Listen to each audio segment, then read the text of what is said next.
Hello everyone, it's Becca from Becca Books and Bujo, and today I'm telling you about the 10 books I read in the second half of the month of March.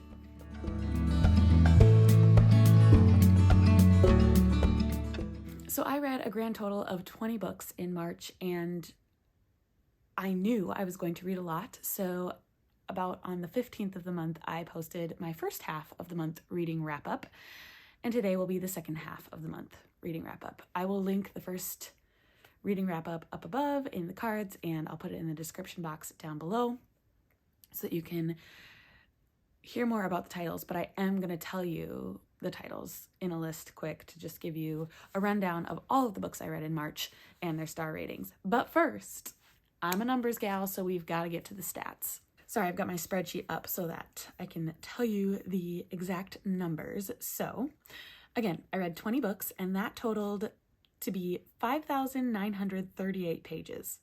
That's the most I've ever read. It's like double of what I've usually read. So that's wonderful.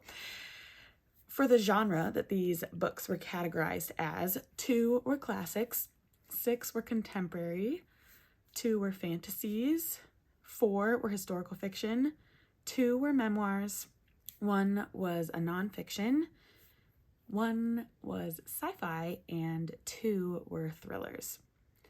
Now, for the audience that these books were geared toward, I only read 1 adult book in the month of March, which was kind of the goal because I participated in middle grade March.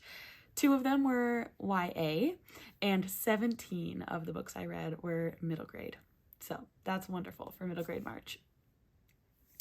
Lastly, for the format that I read these in, 8 of them were read strictly physically, 7 of them were just on audio, and then 5 of them were a combination between audio and reading them physically.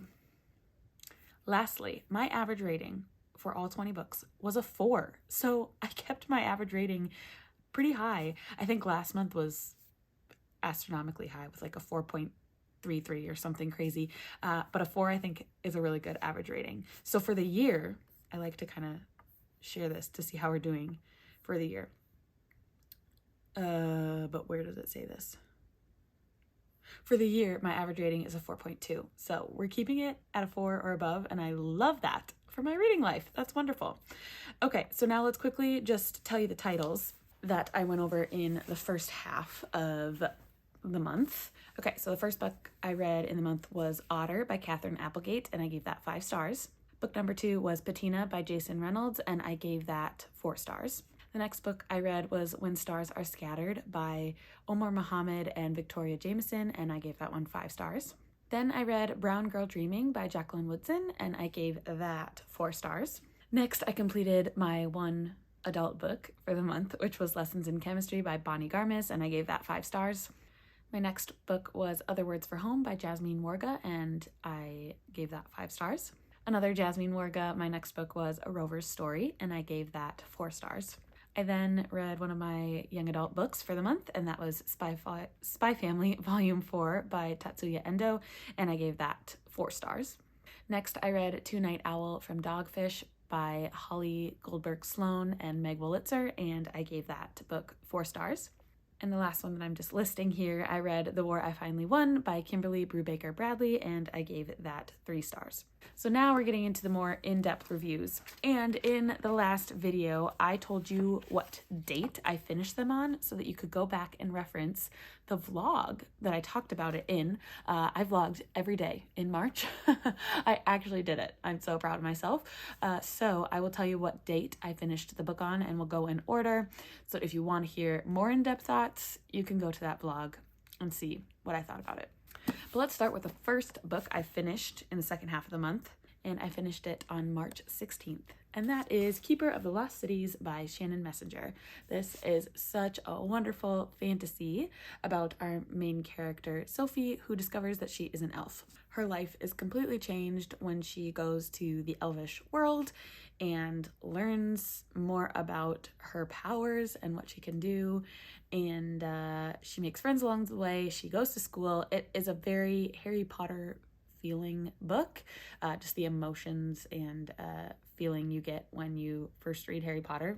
That's what I got from Keeper of the Lost Cities, and I cannot wait to read the second book in April. It is on my April deck of TBR, and so I'll be getting to Exile. What to say more about this book? I thought Sophie was such a strong character. She went through a lot. This poor girl had to leave the family and life she knew in order to hopefully get a better life with fulfilling who she is as an elf and who she is as a telepath. She has such remarkable powers, and she needs to learn and hone those powers so that she can do good for the people in her new life. I really, really just loved this magic and adventure that Sophie has with her new friends, and there was definitely some more thrilling moments at the end when some scary things happened, and yeah, I'm just really excited to see where Sophie and all of her friends go next in the next book in the series. And this is a 9-book series right now, so I'm here for it. I'm ready to read more. If I didn't make it obvious, this was 5 stars. The next book I finished on the 18th of March was the first book in this treasury, which was Little House in the Big Woods by Laura Ingalls Wilder. I read this to fulfill a classic prompt for my March deck of TBR, and this was an owned book that I'd read a long, long time ago when my mom read them to us aloud when we would go on road trips. I think she did that. Correct me if I'm wrong, Mom. But I just wanted to reread it and see if I remembered it, and see if I liked it as much as I did when I was a child. And it didn't live up to what I remember it being. While it was so wonderful, kind of going back into the 1800s and seeing how different life was, how they had to get food and survive in the woods, I just, I don't know, it was a little boring and a little juvenile for me. So what I am going to do with this book is keep it and read it to my kids once they're a little bit older, and I think that together we will really enjoy it, especially because it's written, or it takes place in the area that I'm at in Minnesota, Wisconsin, and so yeah, I think that they will really enjoy it and we will enjoy reading it together. But for now, I'm going to put down the treasury and not continue the series until a later date with my children. I did not say this was 2.5 stars, middle of the road, nothing exciting, but not the worst book I've ever read in the world either.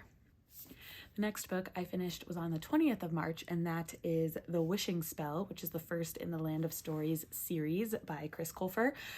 I picked up this whole series once on a whim when I found out that Chris Colfer was an author, and I love Chris Colfer. I love his character Kurt in the TV series Glee, and so I had to try it out. It's also just a really fun idea. These twins, Alex and Connor, fall into a book, into a fairy tale, and you get to see the characters in the fairy tale come alive and see their quirks and their oddities and see who they really are as people now, as if they were still alive in contemporary life. I guess not actually in contemporary world, in their own fairy tale world, but just very interesting to see the princesses and the trolls, and just, yeah, it was really fun. I think I gave it 4 stars. It definitely kept me going, but also maybe just a little bit young for me, but I didn't mind it. I didn't mind the young, and I am excited to continue on in this series. I think this is a 6-book series, and I have all 6 on my shelves, but I'm glad that I own all of these, and it will definitely be fun to read in the future with kids, but also read now by myself. So this one I gave 4 stars. I should also say I loved the quest that these 2 characters had to go on in order to try to get back to their world. That was just like really fun and like things to tick off on a checklist, which if you know me, bullet journaler, I love to check off things on a checklist. So that was really fun too. The next book I completed was on the 22nd of March, and that was The Secret Garden by Frances Hodgson Burnett. This is not the actual copy that I read. This is a abridged version with lots of artwork, and it's the version that I own. But I listened to the unabridged version, and I listened to this book mostly because it has the word secret in the title, and I needed that for the buzzword, which the prompt was secret, the buzzword put on by Kayla from Books and Lala. And I wasn't thrilled about the original book that I had for Secret, which was Aristotle and Dante Discover the Secrets of the Universe. I just wasn't thrilled about that. And so I said, why not revisit a classic that I read so long ago that I hardly remember anything about? So I picked up The Secret Garden, I listened to it, and I really enjoyed it. I gave it 4 stars. I was a little bit uninterested, I guess, in the middle sections, just with so much traveling to the garden. Do you know what The Secret Garden is about? I should say. Okay, we follow our main character, Mary Lennox, as she travels from India, where she has lost her parents to cholera, I believe, and she goes and lives with her uncle. Her uncle has this beautiful estate, multiple gardens on the estate, but one garden that is locked up, and no one knows how to get inside except for Mary when she finds a key and goes into this garden and decides to take care of it and rejuvenate it so that it grows beautifully. She also meets her cousin along the process, and they both kind of really grow as children. They're both really sickly human beings at the beginning of the book.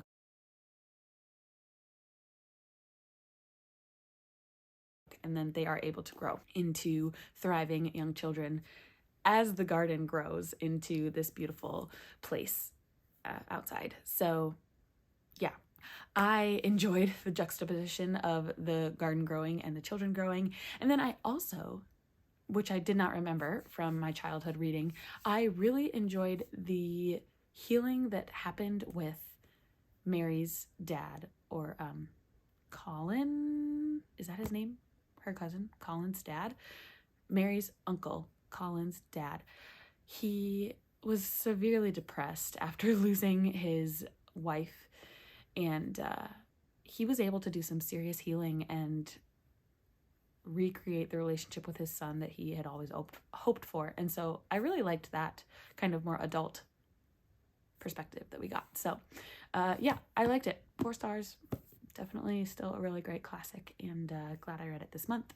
The next book I read is called The Reason I Jump by Naoki Higashida. I finished that on the 24th of the month. I actually read it in one day, listened to it in one day, and this is a nonfiction book about a 13-year-old boy who has autism, and he answers questions that someone asked him, and it's basically just a look into a boy's mind and how autism affects him. It was such an interesting read, especially for me, who knows quite a few people with autism, and just being able to look into how their brains function a little bit more. I have always felt like I am able to communicate well with people with disabilities, but this just helped a little bit more, got me past that point of just like where I was. And there were some questions that, and his answers, Naoki's answers, that just made me think of one person in particular, our one buddy from our old town, who just like, I feel like was probably very similar to Naoki and his autism. So yeah, it was just a really good look into the brain of someone with neurodivergence, and that's the main reason I picked up this book. I was looking for books with neurodivergent characters, which was a prompt for middle grade March.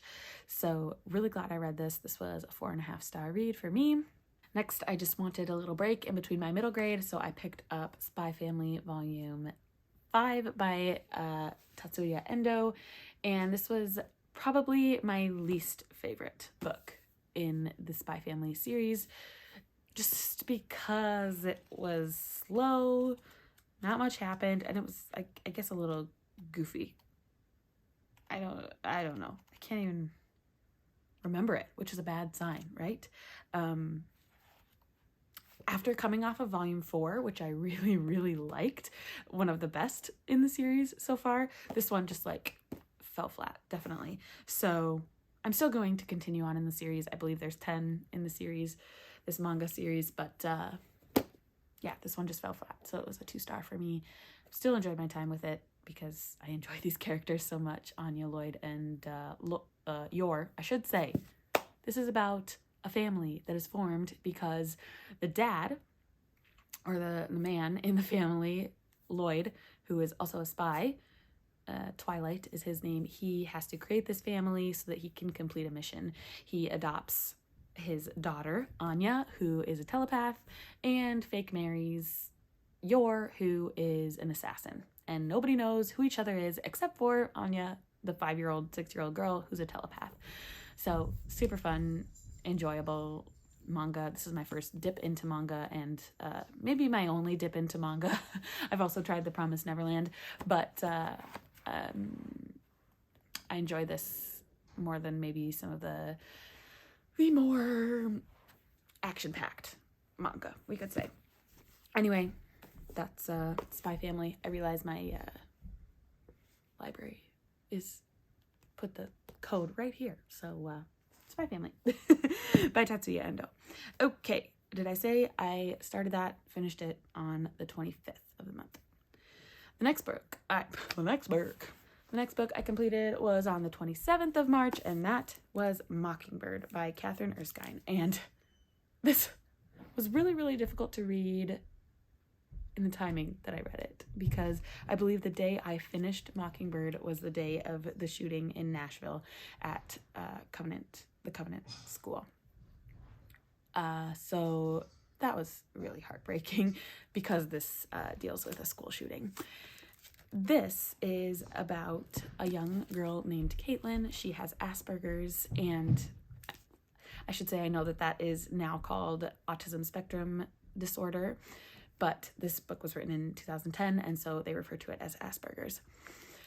Caitlin is 10 or 11. She's in 5th grade, and her brother is killed in a school shooting, and so it's her and her father left, and she has to learn how to deal with her emotions, how to have empathy for other people's emotions, and it's really difficult for her as someone with Asperger's. It also dealt with closure and how a little girl grieving the loss of her brother needs that closure, but we got to follow her along in the process and how she figured out what closure actually meant and how she could get it for herself and for her dad. I just loved what this one had to say about grief and about continuing on even after something terribly tragic happens. Was there a quote I wanted to share about this one? Oh, yeah. She doesn't like to do hard things. Who does like to do hard things? But Caitlin does not. And she, in this book, says, I don't think I'm going to like it at all. I think it's going to hurt. But after the hurt, I think maybe something good and strong and beautiful will come out of it. So, yeah, she was just a very strong 5th grade girl and went through a lot. And it will obviously still continue to go through the grief that she has after losing her brother. And her brother was kind of her grounding in her Asperger's. He told it like it was and said, like, Caitlin, you're doing something weird right now. Stop doing that. So she has to kind of relearn how to be a person in society without her brother helping her along the way. So yeah, really, really good. I liked Mockingbird. I gave it 4 stars. I also picked this one up for the neurodivergent character prompt for middle grade March, and I'm really glad I did. The next book I finish on the 28th of the month, which was Chains by Laurie Halse Anderson.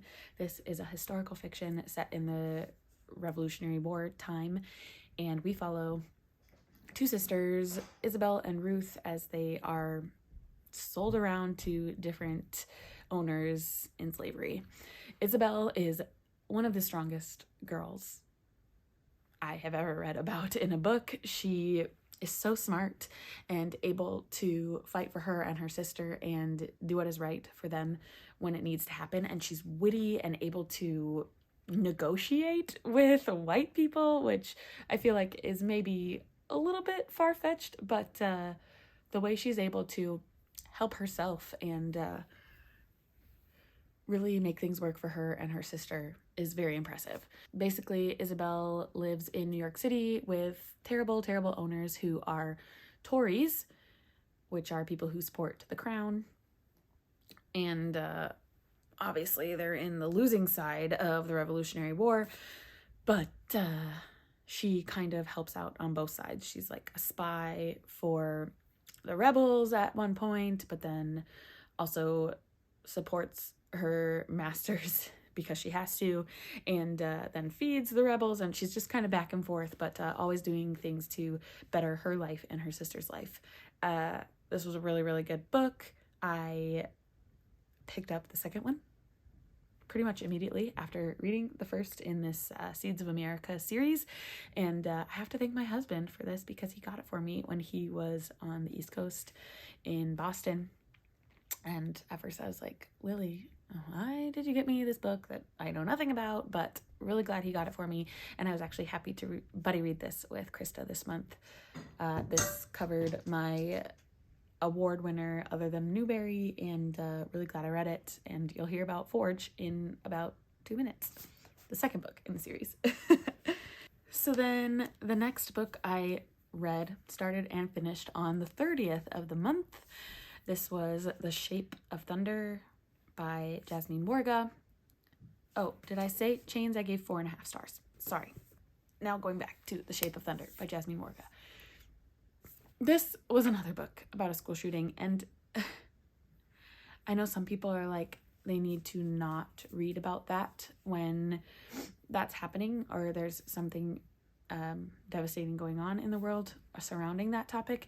But for me, it kind of helps me process it a little bit more. So when I heard that Jasmine Morga's third novel was about a school shooting, I wanted to listen to it. I had read her other 2 books in this month with A Rover Story and Other Words for Home and really liked them, and so I wanted to give The Shape of Thunder a try. In this one we follow 2, are they 5th grade girls, 6th grade girls, named Cora and Quinn. Cora has lost her sister Mabel in a school shooting, and it just so happens that her best friend, Quinn's brother, was the shooter. And so these poor girls are having to deal with their own grief of losing their siblings, but also the grief of losing their friendship, and are they going to mend this friendship and heal together? So it is Cora's birthday, and she receives a package from Quinn saying, we're going to make this better. We are going to travel back in time and make this better. And so these girls really think that this is possible, to travel back in time and redo the past. I thought that this had some really great concepts about grief and friendship and healing and forgiveness, but I was not sold on the time travel part of it. I just didn't like that added in. And I understand that these girls wanted to change the past, but I just, I don't know. I'm not into time travel, and so I just didn't like those portions of the book. So this one was the worst Jasmine Morga for me with 3 stars. It was still very good and very powerful, and again, the forgiveness that these girls were able to reach with each other was just very powerful, and the healing that they were able to do within their families was very, very powerful too. But yeah, the order of the Jasmine Morgas for me go Other Words for Home, A Rover Story, and then The Shape of Thunder. I still really enjoyed listening to it. And maybe I listened to it too quickly. I said that in my vlog too, that maybe I didn't sit with these characters well enough or long enough. So maybe that played a factor, but that's okay. The last book that I finished in March, which I actually haven't finished yet, but I'm going to tonight. I have like 45 minutes left in the audiobook, so it will happen. That is Forge by Lori Halse Anderson. This is the second in the Seeds of America series. I just talked about Chains, but this one is Forge. And what I was not expecting is Forge is from a different perspective. We don't follow Isabel as much, and that's why Forge maybe isn't working as much for me as Chains did. In Chains, Isabel met a boy that she kind of worked with the rebels. His name was Corzone, and in Forge, we follow Corzone. So I don't want to give away too much about what's going on because it could maybe give away a huge spoiler at the end of Chains, but I'm like 85% of the way through, and I think it will probably be in like all my stats and ratings that I gave at the beginning of the video. I gave it a 3.5, and I think it will probably stick with that, but if not, I'll put what I gave it down here when I edit. But yeah, it's just, I loved Isabel so much as a character. And so following Curzon, I just missed Isabel, I guess. And his part of the story had a lot to do with fighting and war, and that just like isn't one of my favorite things to read about, I guess. So yeah, 3.5. It still was good, and Isabel does still show up in this book quite a bit, but we don't get her inner workings and her mind speaking. So I wish I can get back to her. And there is a third in this series named Ashes, and so I'm wondering whose perspective that's going to be from. If we're going to go back to Isabel, are we going to get a different character? I don't know. It'll be interesting to see, but I definitely will continue on in the series and finish that one off maybe this year. They're just so they're so readable, I guess listenable, because I've been listening to them, but they're intriguing too, because it's based off of historical events and facts, but totally fictionalized. So yeah, I'm enjoying Forge. I think I'll give it a 3.5, but if not, again, here's the rating. So those are the 10 books I finished in the second half of the month. Sadly, I don't have any of the first half of the month because I returned them to the library. I was a good person. So here's this stack of 7 of the 10 I read in the second half of the month. The others being The Shape of Thunder, Forge, and The Reason I Jump. Let me know in the comments down below if you have read any of these or any of the 10 I read in the first half of the month. Any of the 20 I've read in March. I'd love to have some conversations with you below about if you agreed with me on my thoughts or disagreed. It'd be great to chat with you down below. Like this video on your way out. Consider subscribing to my channel if you would like to see more bookish and bullet journaling content from me, and I will see you in the next one. Bye!